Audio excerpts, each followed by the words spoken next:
A lo largo de la historia, el sector agropecuario ha ido evolucionando en pro de la economía.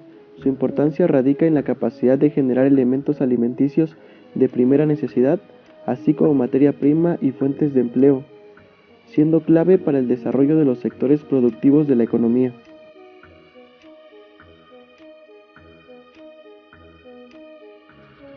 Aunque la ganadería mexicana nació con la llegada de los españoles, esto no significa que los prehispánicos desconocían por completo la domesticación animal, ya que se crió el guajolote con fines alimentarios. También se consumía la carne de perro, principalmente el xoloitzcuintle y el tlachichi. En México no había especies domésticos como el borrego, cerdos, chivos, vacas o el caballo. La base de la alimentación era maíz, frijol y especies de fácil captura como es la rana y algunos peces. La llegada de los españoles a territorio americano fue en 1492. Llegan a México en 1520.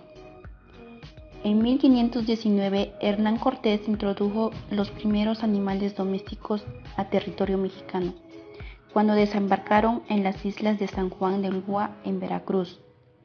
Llevaba consigo 16 caballos, los cuales 11 eran machos y 5 yeguas. En 1521, Hernán Cortés contaba con cientos de caballos, los cuales fueron utilizados para operaciones militares. El 13 de agosto del mismo año cae el Gran Tenochtitlan y una vez consumada la conquista, la corona española recompensó a los líderes militares concediéndoles marquesadas y extensiones de tierra. Fue nuevamente Hernán Cortés en el año de 1529 el primero en recibir estos privilegios y para aprovechar los recién adquiridos terrenos trajo cerdos desde Cuba y se dedicó a su crianza en una zona cercana a Oaxaca. La cría de cerdos fue la primera ganadería del México colonial, ya que el transporte resultaba sencillo y los cerdos ocupaban poco espacio, y además se alimentaban con el maíz obtenido por medio de las encomiendas, sistema social en que los españoles protegían y evangelizaban a los indígenas a cambio de un tributo.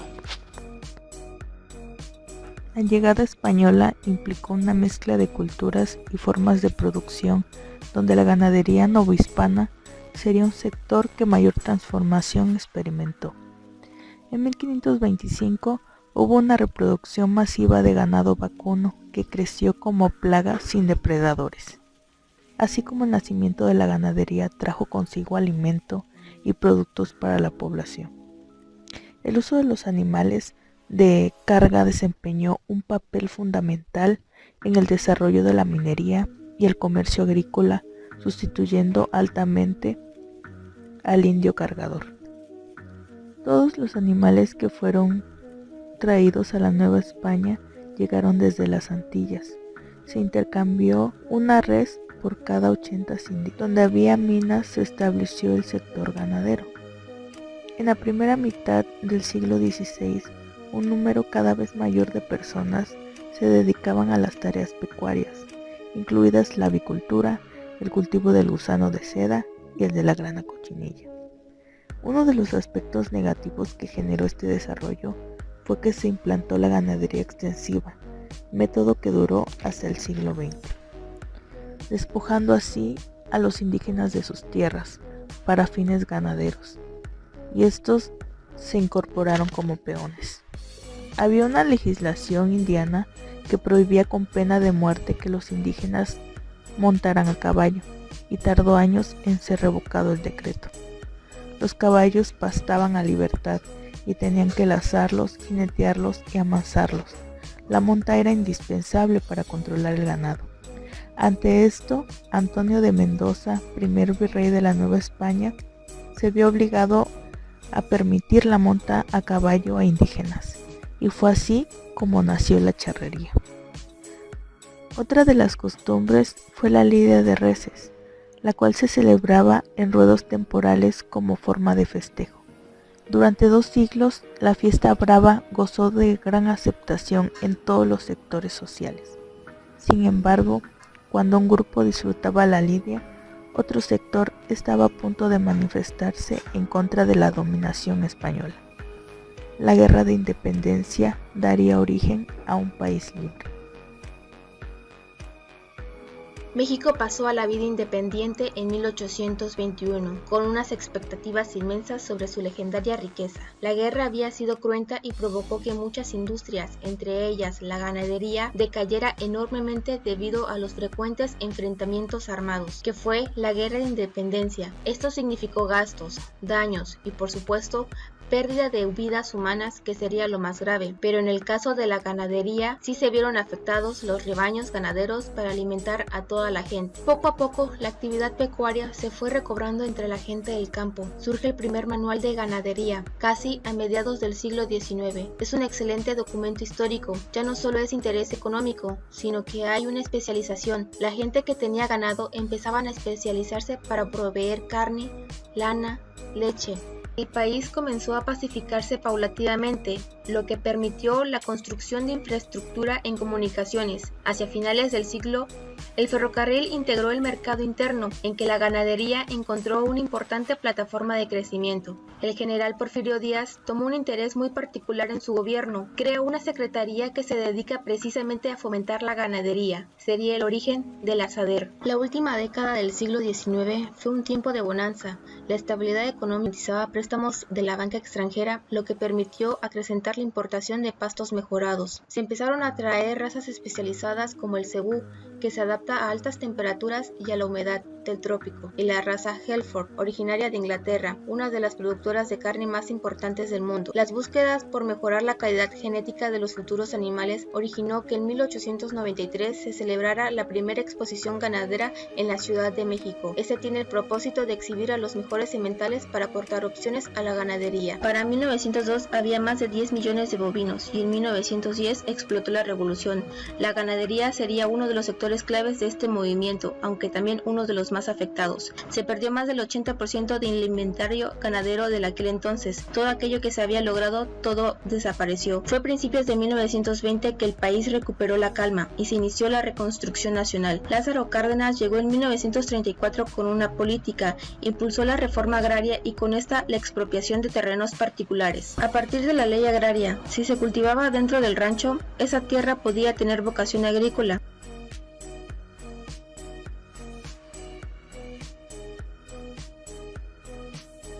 La historia de la agricultura en México es antigua. Desde que los primeros agricultores prehispánicos domesticaron el maíz, nuestras tierras y sus frutos han atravesado por el mestizaje y la internacionalización. Se ha derramado sangre en su nombre, pero también se ha creado una industria sólida y competitiva que busca crecer cada día más. Los agricultores prehispánicos tenían un vínculo sagrado y espiritual con la tierra y los alimentos. Ejemplo de ella son los mexicas, quienes tenían palabra clave para referirse a la comida, tlacuali, es decir, lo precioso. Practicaban rituales de siembra y fiestas durante sus cosechas. La agricultura permitió que las civilizaciones mesoamericanas se asentaran y desarrollaran cultura y comercio. Algunos alimentos y granos jugaban más de un papel. Esto viene mencionado en el Código de Mendoza, donde se ven las matrículas de tributos que los mexicas exigían a los pueblos sometidos, dentro de las cuales estaban mantas de algodón. El trabajo agrícola tenía un sentido colectivo y las tierras eran como una lis para el hombre. En Oaxaca, por ejemplo, construían terrazas con magueyes en los bordes para preservar la humedad. Para poder aprovechar las zonas pantanosas se creaban las chinampas. El maíz ganó por competencia con otros granos, ser el cultivo de elección de los pueblos prehispánicos. Esto marcó un cambio radical al ser un grano de gran adaptabilidad y rusticidad. Las culturas prehispánicas también tenían un conocimiento avanzado en las propiedades medicinales de los alimentos y sabían qué usar para curar desde quemaduras o problemas de la piel hasta dolores de muelas. Los prehispánicos basaban su dieta en el maíz, frijol, calabaza, jitomate y chile. Practicaban la pesca y otros cazaban animales según la región. La vida y el trabajo del campo se transformaron por completo durante el periodo virreinal. Los españoles trajeron consigo vacas, cabras, ovejas, caballos, cerdos, mulas y burros.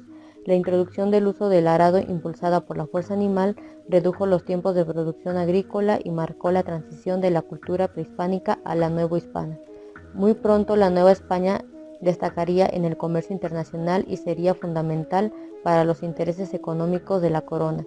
Los colonizadores trajeron el sistema de rotación de cultivos y de riego, y el uso del abono animal y la azada.